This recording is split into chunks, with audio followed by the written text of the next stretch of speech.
Welcome back, everybody, to yet another episode of Dark Souls 2. We, of course, are still in the Grave of Saints.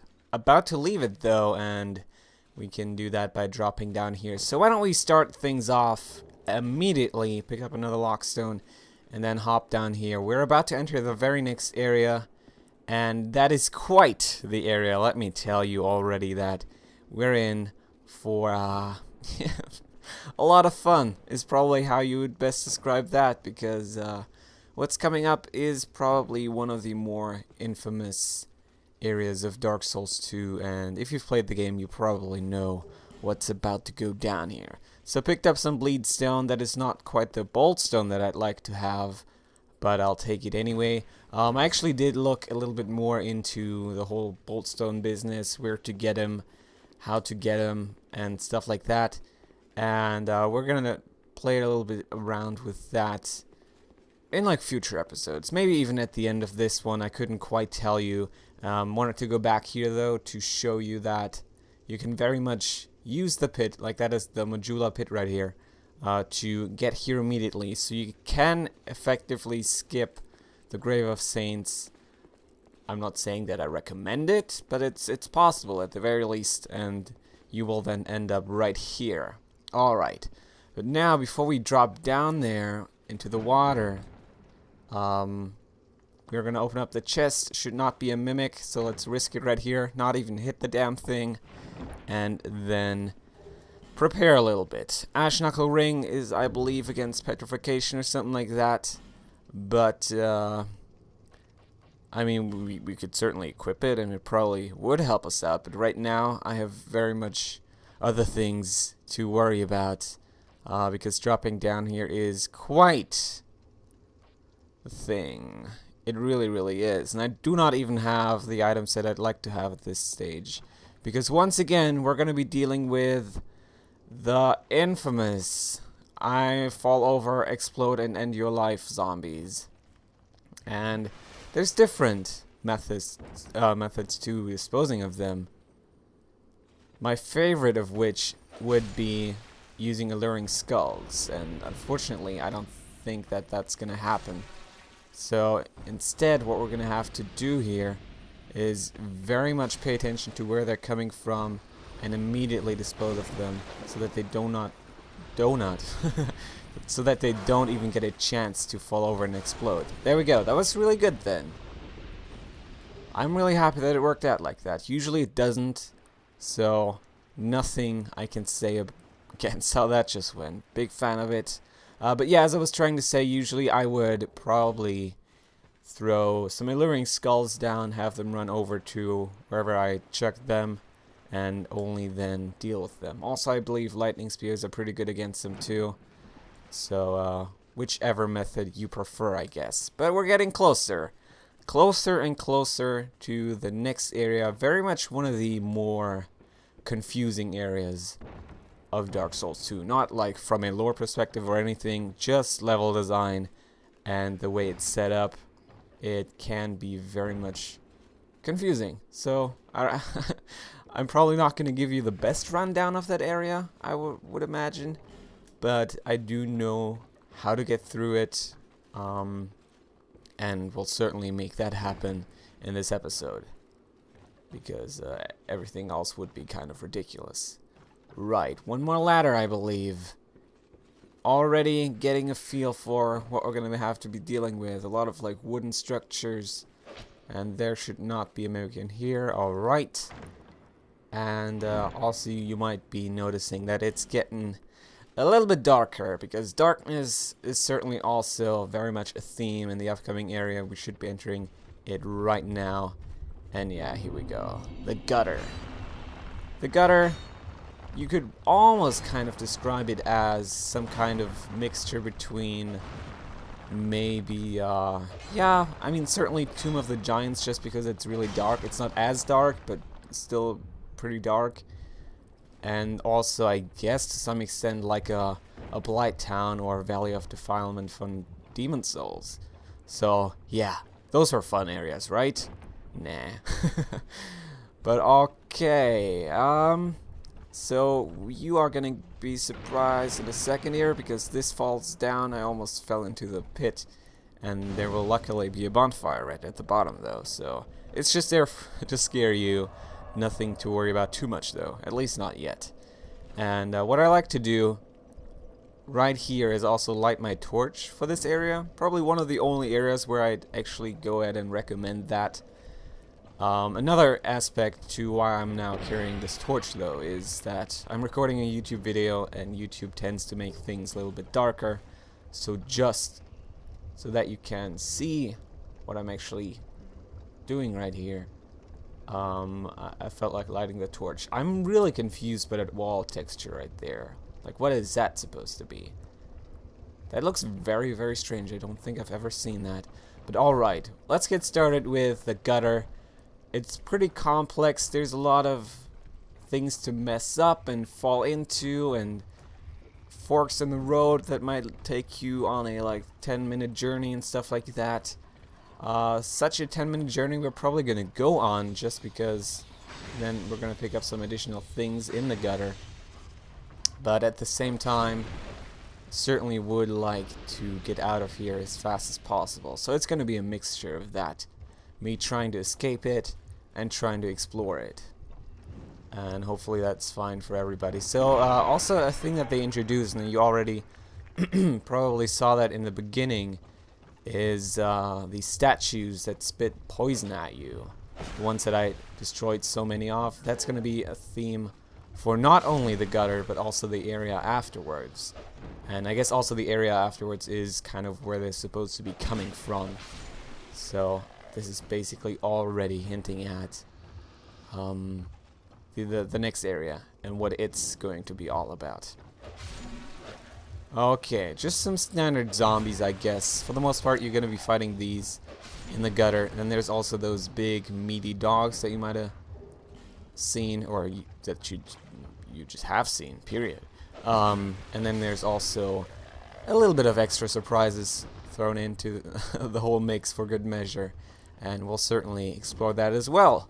Now, I'm lighting all the torches just so that if I die, I don't, like, I know where I went already. That's basically what that is all about. Let's now drop down here and do like a little side section to the gutter. You don't need to go here. I'm getting hit by zombie man, and yeah, as I was saying, you don't need to go here. It's just nice because you can pick up some additional items. Also, I believe encounter an NPC, like an NPC invasion, not just your standard merchant, but instead somebody that wants to kill you. And that is also, I believe, another callback to like to earlier Souls games. So I don't know, we'll explore that a little bit, only then get back on the actual path and finish the gutter that way. Alright, so I believe we now gotta drop down here. Then there should be like this tower structure. Certainly does look like it. Alright, there's a ladder right here. Anything else though for me to pick up and do? More statues. I don't really approve of them. I guess I might as well light the sconce right here. But yeah, I don't know. Let's talk a little bit about the gutter, I guess, and how I feel about it. It's certainly not my favorite area. I absolutely would not say that. But it's nice for variety, right? Because usually a lot of areas in Dark Souls 2 are pretty straightforward. This is still not like your freaking, I don't even know what to compare it to. This is still not your Valley of Defilement, like looking at the size and everything and how evil and dickish it is.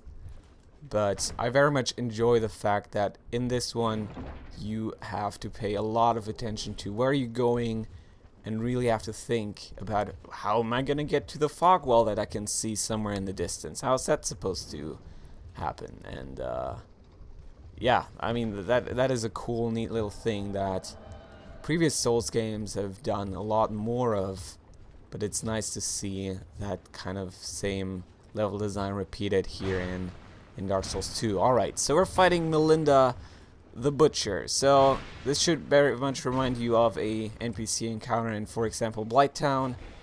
So I guess in that sense it's also pretty similar to that Dark Souls 1 area. And also, isn't there like Miranda the Executioner? Also kind of reminds me of her a little bit.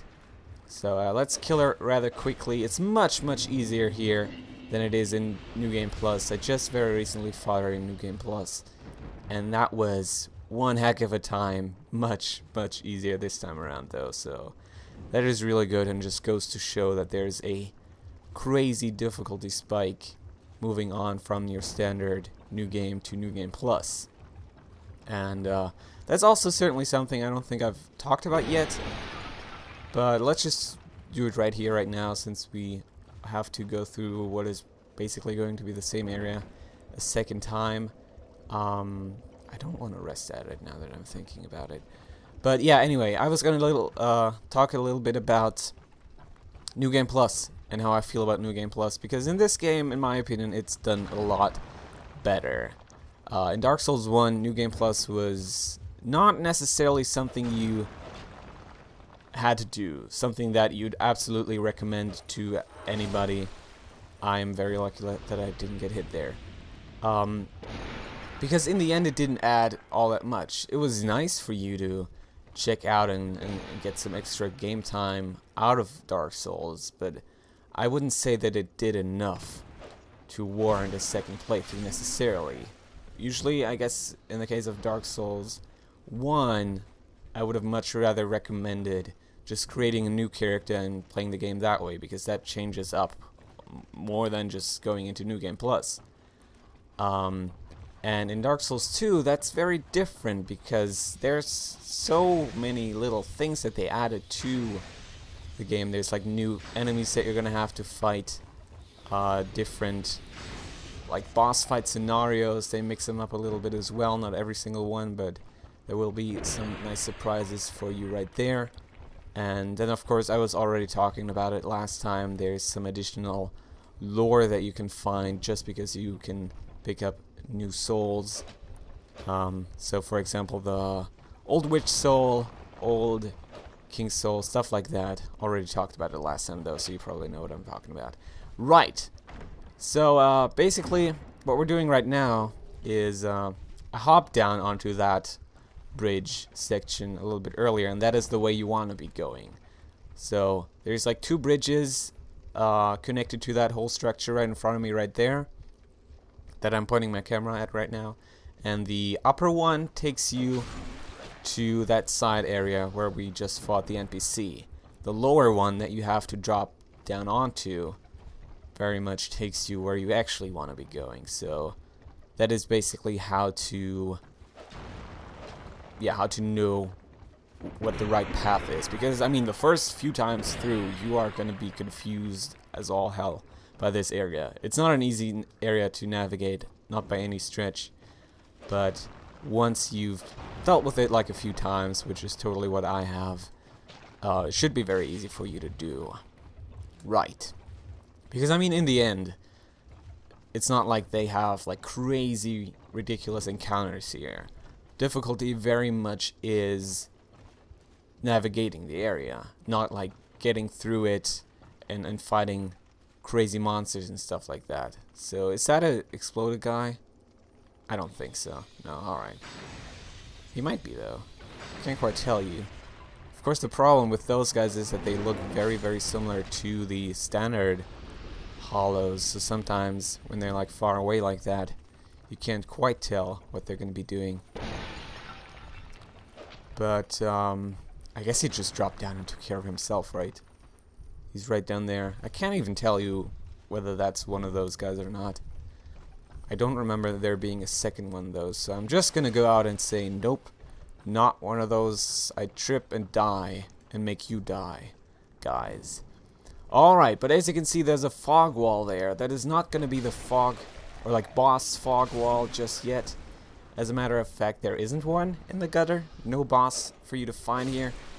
There's one little like extra enemy that you could face. I wouldn't call it a boss though. Instead, very much just like a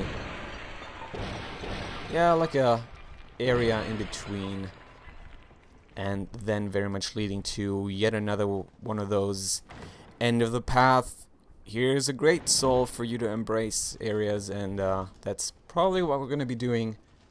I don't even know. Now that I'm looking at my time, probably going to be doing in this episode still, which would be kind of ridiculous. And I don't know whether I should now talk about how we're going to do that, because in the end, don't really know whether it's going to work out looking at the time, but it should be possible. If you ask me, that's very much a possibility right here. I don't know. We'll explore it, I guess. We'll see how all of this is now going to work out, because, I mean, in the end, we're not done with the gutter just yet. There's still stuff for us to do. There's still a bonfire for me to rest at, and that's probably what I want to do right now, just so that we have taken care of that and have reached some kind of checkpoint. That is always nice, of course, and by breaking this wall you can then very much get to this bonfire right here. A bonfire that I missed on my first time through, honestly. I did see it, but I didn't quite know how to get to it, and that was, I think, mostly because I didn't have a torch at the time. So torch, once again, very, very good when you are traversing the gutter. Alright then. So, we're about to be done. Basically, all these ladders, they take you down to where you want to be next.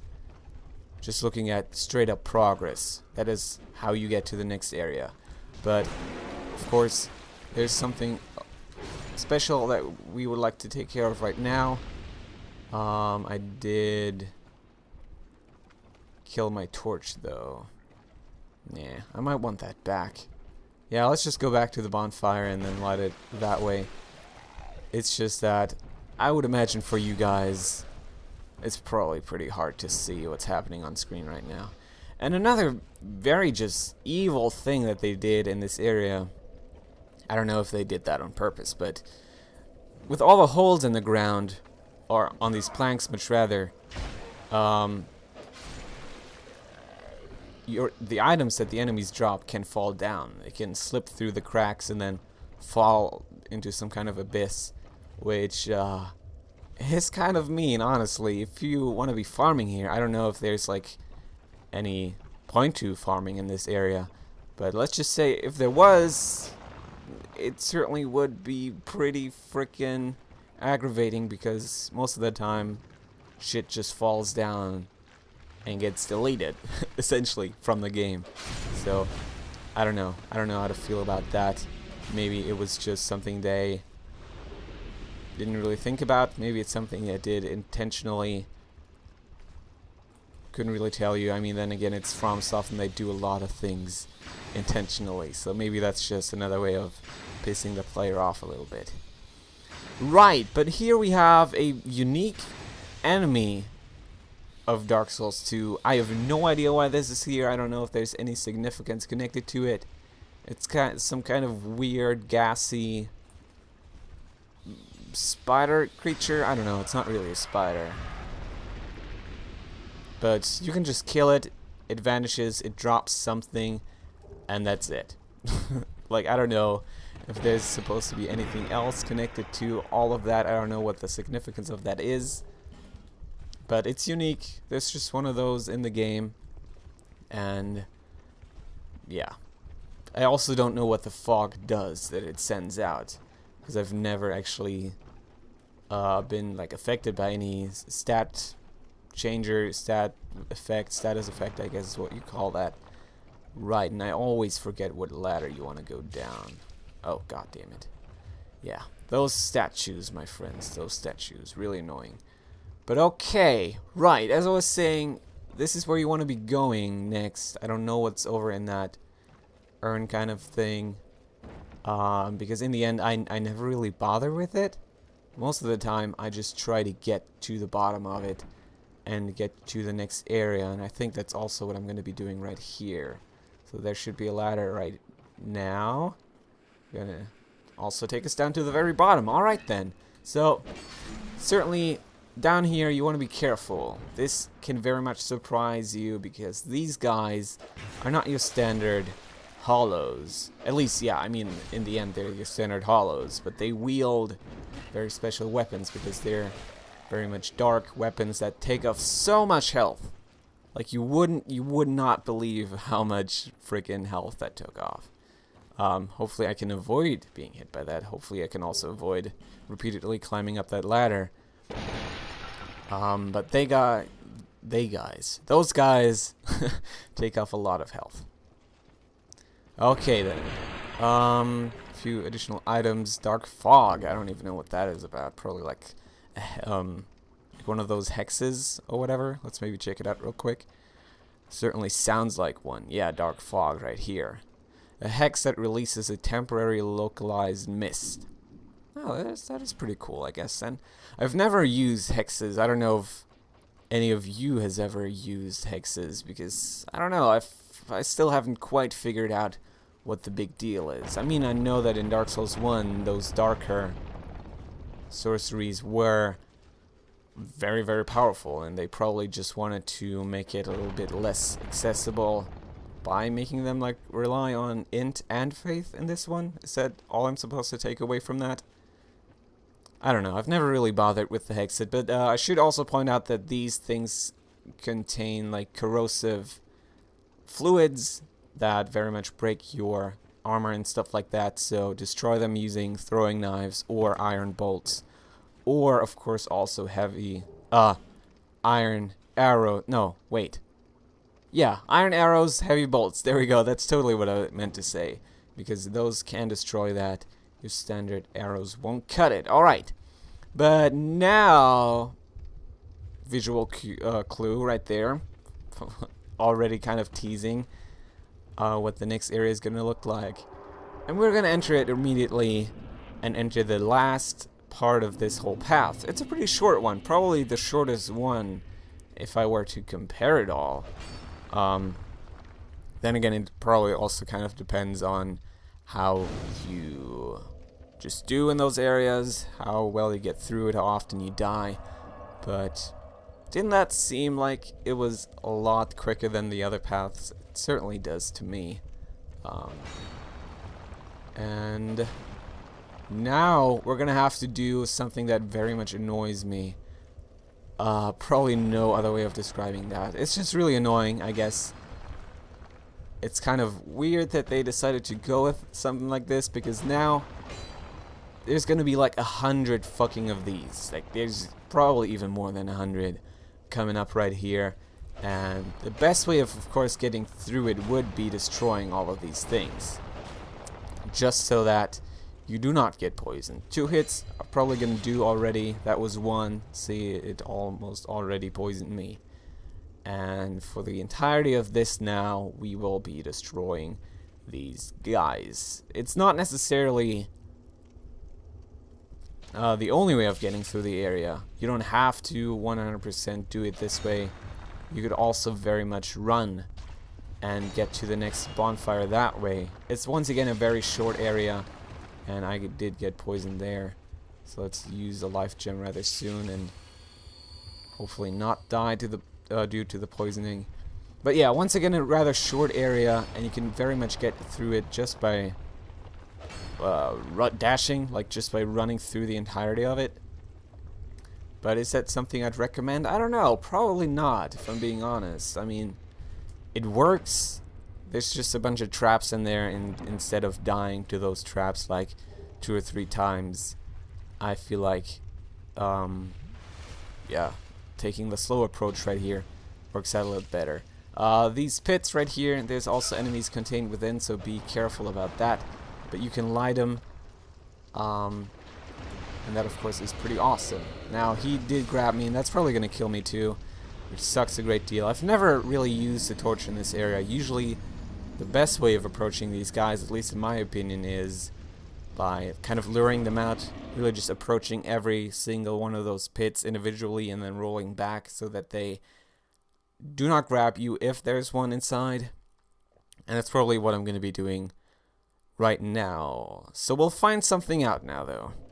And I'm really excited to see whether it's true or not. Alright, but they do respawn. I believe in an earlier update of the game, they did not. They would not respawn. So that of course sucks a great deal right now, because if we keep dying, we're also going to have to keep destroying the statues. Or I guess we could also switch to the other way of doing it, which is running through. And I mean, in the end, why don't we? Why don't we do that for a little while here? Of course, these guys are still gonna hop out and try to kill me, so let's, as I was saying, bait him a little bit like that. Hopefully kill him rather quickly, and it did work out very well for us. And then just keep using the poison moss to keep us alive right here. Certainly the faster way, I would say, not the safest way though. It's pretty easy to die while doing things this way. It's easy to get poisoned, and then once there's like another enemy attacking you at the same time, chances are life is gonna end rather quickly. Alright, and also this worm fucker has now popped up way too soon for my taste. Maybe I can still run by. Alright. And now there's a bonfire right here. I've never ran through actually, but that worked out rather well. Let's rest at it almost immediately, and then hopefully save our life. Alright. That was stressful. Certainly was, but I mean, we survived it, and we're now almost already in front of that next fog wall leading to the next great soul. So I told you it was short. It looks awesome as hell though. I very much like the design of this. It's just that green certainly never was a big part of the previous Souls games. Here in Dark Souls 2 they do use that, and I like it.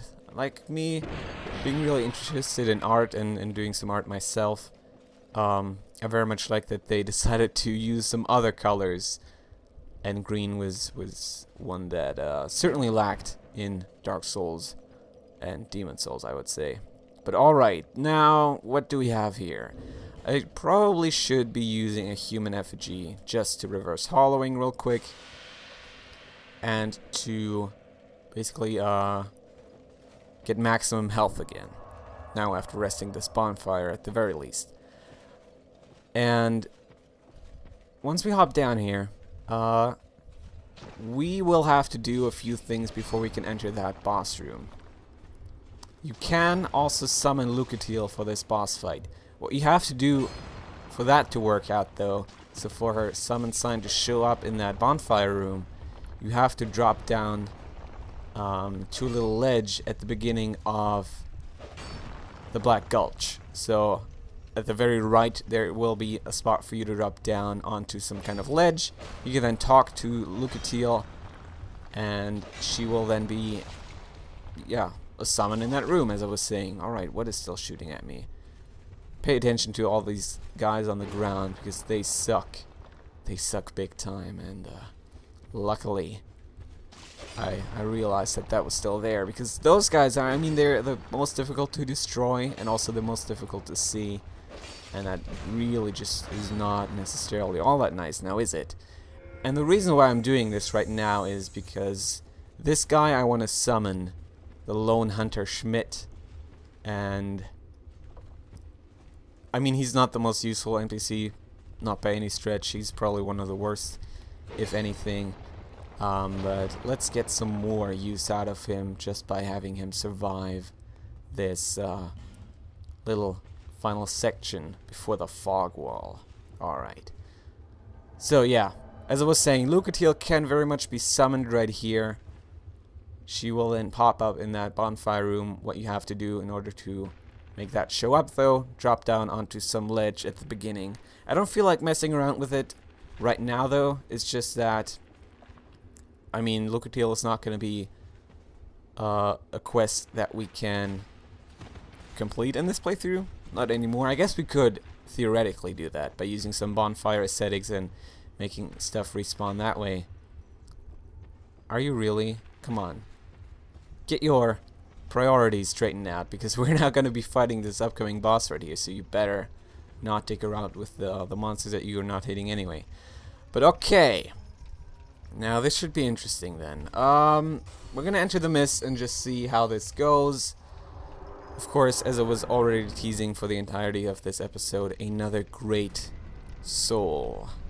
The very last one. And of course, I was talking about it last time already.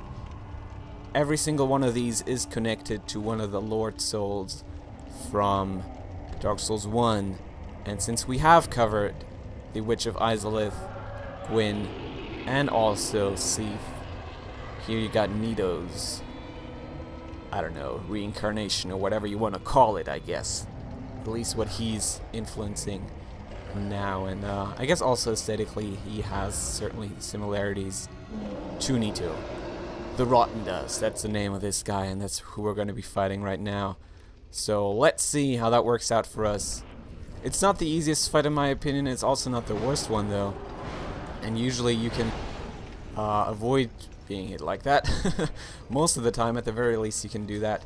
So let's use some Estus right here and then dodge. Dodging is probably your best strategy for this fight. Dodging just works like a charm for the most part. Only if he does that combo, the combo he's been doing for the beginning of the fight so far. Right. Only then you of course are having a much harder time with everything. But I'm very low in health and I want to absolutely S this up. The problem is Lone Hunter Schmidt, he's pretty terrible. Most of the time he just stands in the lava and dies that way. Usually it's nice to have him. I mean, in theory it would be nice to have him. I'm doing horribly so far. Jesus, alright. Maybe want to use some lightning spears then. Maybe just want to stay at a distance and do things that way. I mean, damage-wise, we're doing okay, absolutely. It's just that I'm doing a piss-poor job of avoiding his attacks. But yeah, not losing, but using like 10 lightning spears on this guy is already going to help out a great deal. Kind of a cheap method to it, because now Schmidt has just become like bait for me. While he's aggroing that guy, all I'm doing is spamming my lightning spears and getting damage that way. But alright, now that he's that far down, we're just gonna focus on the Rotten and... Ooh! Alright, I thought he grabbed me, because he does sometimes do that.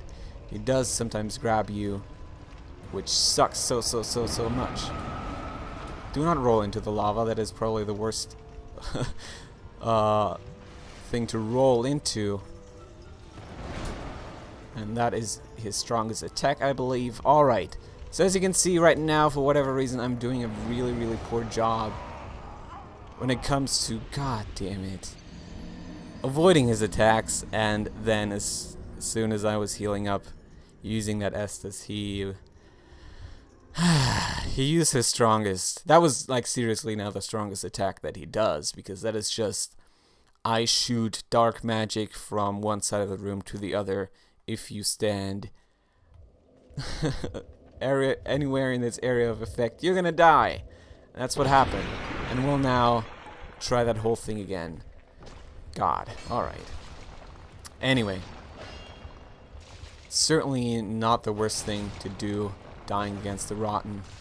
As I was saying, he's not the easiest, but also certainly not the worst, so it is a little bit disappointing, and I probably should have won, especially looking at how low he was when it comes to his health.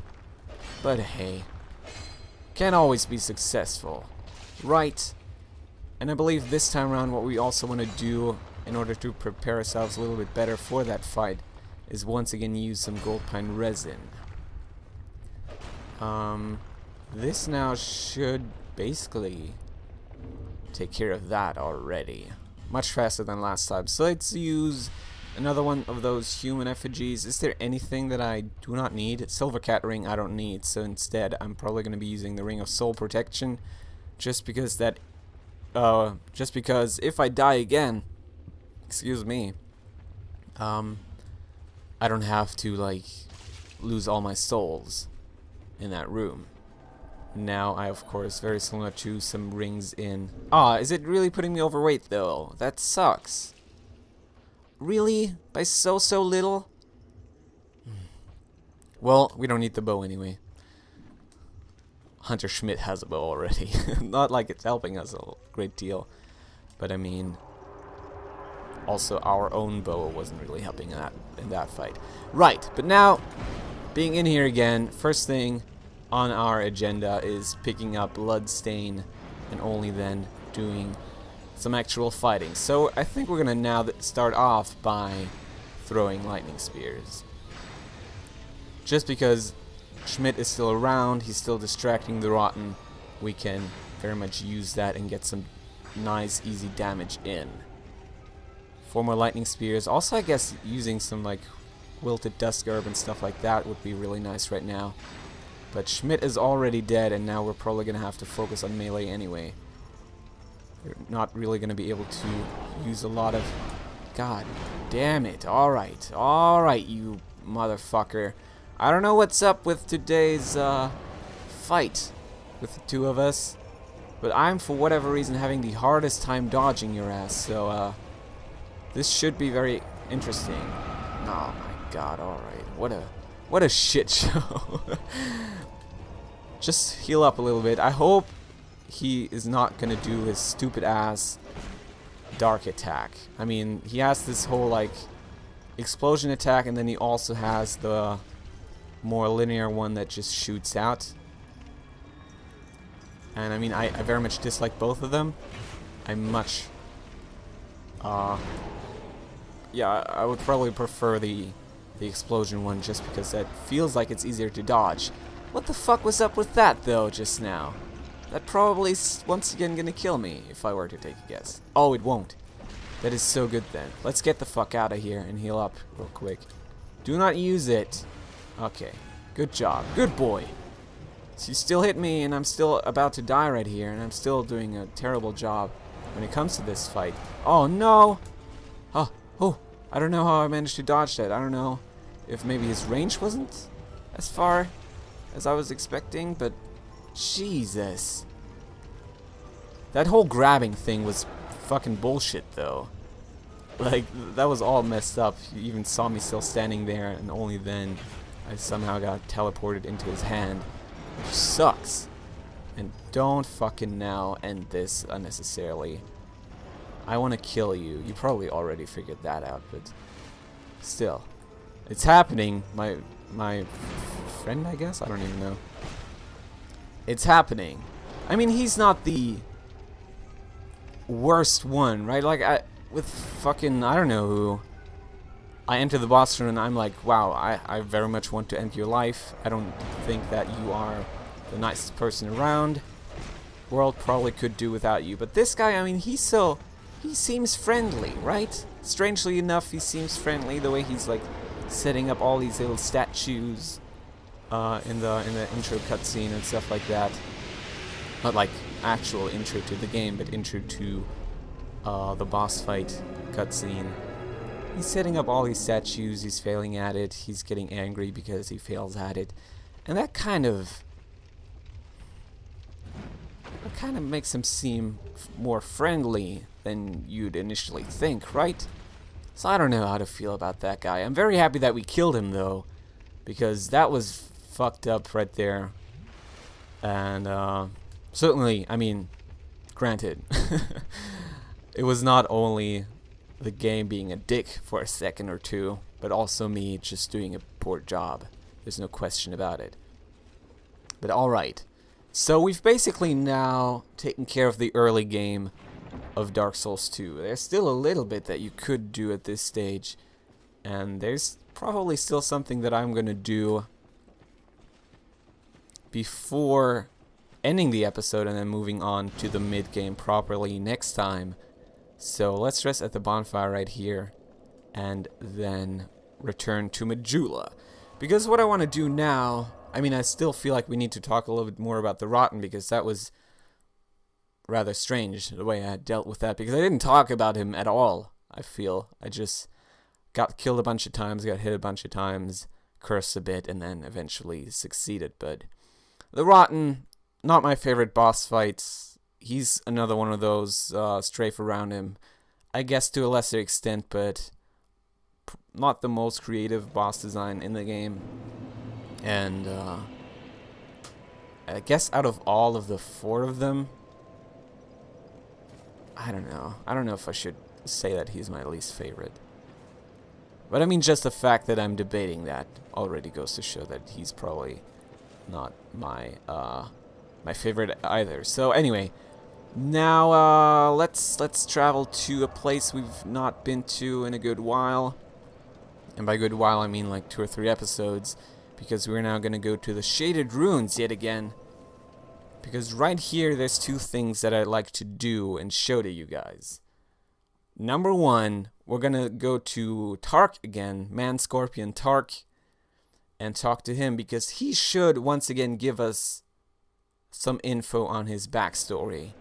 And also, in connection to that, give us some backstory on the whole Freya and Brightstone Cove Seldora bit, and the connection to Seath, because he says something that I'd certainly wanted to show off that I find to be very, very interesting, and some pretty strong evidence for the fact that Seath is still around. I mean, it's not necessarily a fact that Seath is still around. It's speculation, but backed up by pretty strong evidence. Oh, of course, I still need to equip the ring in order to talk to him, so let's do that real quick. And now, you've defeated my master. But our master never dies, and he changes form so that he may seethe for all eternity. Brave human, you have yet to face your greatest perils. Take these. May joy await you at the end of your travels. right. So, But still, did you see that? He said Seath. I mean, in a different sense, but that is, to me at least, a very, very nice nod to just the fact that there's maybe a little bit more going on there than you'd initially expect. Alright, what do we have here? Is there anything? That's a good ring. I've never picked this up, but that's a really good ring. It's easily broken. I mean, I can certainly live with that, though. Do we want to equip that, then? Maybe. Kind of seems similar to the Ring of Favor and Protection from Dark Souls 1, doesn't it? Alright, whatever the case, we've taken care of that. I would certainly suggest that Seath is still around and very much influencing, or at least, I guess maybe not anymore, but he certainly influenced Duke Seldora in the Brightstone Cove, and also maybe even much more Freya down in the Brightstone Cove. Because I believe him to be the cause for Freya getting big like that. I already pointed it out last time. There's that little cage and stuff like that. So yeah, if you ask me, Seath once again doing his experiments even after being killed by oh, don't die here now. All right. What was I saying? Yeah, Seath being killed by the Chosen Undead in Dark Souls 1 and stuff like that. So the reason why I'm going here right now is I want to check something. I already showed you guys, or I mean showing is probably not the right word to use here, but when we did the Shaded Ruins in this playthrough, we saw that chest over there, and I didn't know how to get to it. I now know how to get to it, and I also previously knew how to get to it. It's just that I kind of forgot about how that's supposed to work.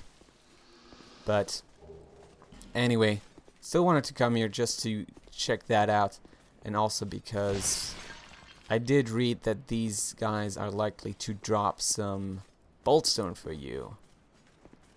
But apparently that's not the case. With this guy at the very least. Maybe you just have to farm him a little bit more. But the way you get to that chest is by jumping over here. It's kind of funny how we keep going back to the Shaded Ruins just because there's so much to it. And that just basically goes to support my whole statement of how this area is pretty cool, because it's very, very like complex and dense, just looking at the content and the area that content is presented in. So anyway, I think that's going to end it though. That's going to do for this episode. We defeated the Rotten after going through both the Gutter and also the Black Gulch. Skipped on Lucatiel. Had Schmidt help us out though. And then of course retrieved the very, very last Great Soul. And next time, we're probably going to be entering the mid-game then. Very, very exciting stuff. So hopefully you enjoyed this episode. Hopefully you enjoyed this little extra trip talking to Man Scorpion Tark over there and taking care of whatever this was supposed to be. And yeah, I'll see you next time then. Hopefully you enjoyed this episode. I feel like I tripped over my words more than a few times, and I do want to apologize for that. But hey, in the end, that's just what happens when it's like 11 a.m. and you're German and have to speak a different language. See you next time, guys. Goodbye.